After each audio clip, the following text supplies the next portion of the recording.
अमित जी, आप हिस्ट्री में बहुत रुचि रखते हैं, तो मेरा एक सवाल है कि इस देश में लॉन्गेस्ट सर्विंग प्राइम मिनिस्टर्स को अगर लिया जाए तो नेहरू जी, इंदिरा जी और मोदी जी का नाम है। मोदी जी को आप नेहरू और इंदिरा जी से कैसे कंपेयर करेंगे? देखिए, मोदी जी ने देश की इकोनॉमी की साइज और स्केल दोनों को बदला है। गरीबी हटाओ के पॉलिटिकल नारेज को जमीन में तब्दील किया है, जमीन पर तब्दील किया है।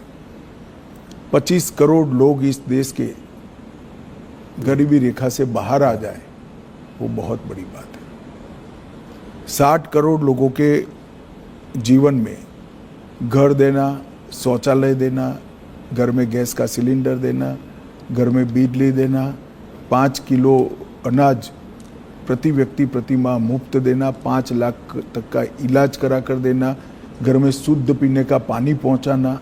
11 साल के अंदर 60 करोड़ लोगों के जीवन स्तर को इस तरह से उठा लेना, इसके जीवन को परिवर्तित करना, जिसकी वो पीढ़ियों से राह देख रहा था, मैं मानता हूं ये बहुत बड़ा उपलब्धि है।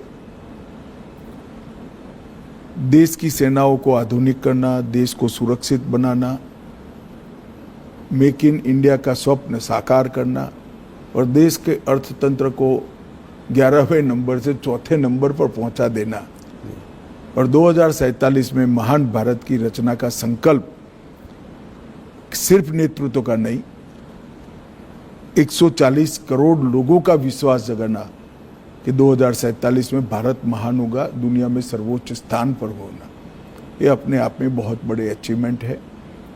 मूल्यांकन तो इतिहास ही करेगा, मगर मैं मानता हूँ शायद भारत में किसी भी प्रधानमंत्री ने 1 दशक के काम में इतनी सारी सिद्धियां प्राप्त नहीं की है। ढेर सारी चीजें मेरी बोलने में छूट भी गई होगी हर क्षेत्र के अंदर, चाहे शिक्षा नीति बनाना हो,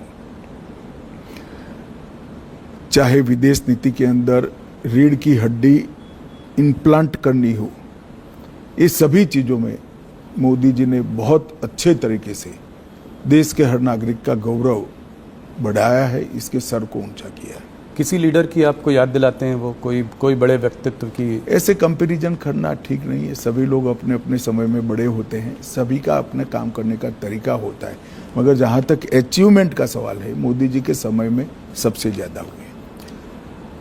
अमित जी, आपने मोदी जी पर इतनी सारी बातचीत कही, बहुत बहुत धन्यवाद। आप हमसे आज जुड़े इसके लिए बहुत नमस्कार जी।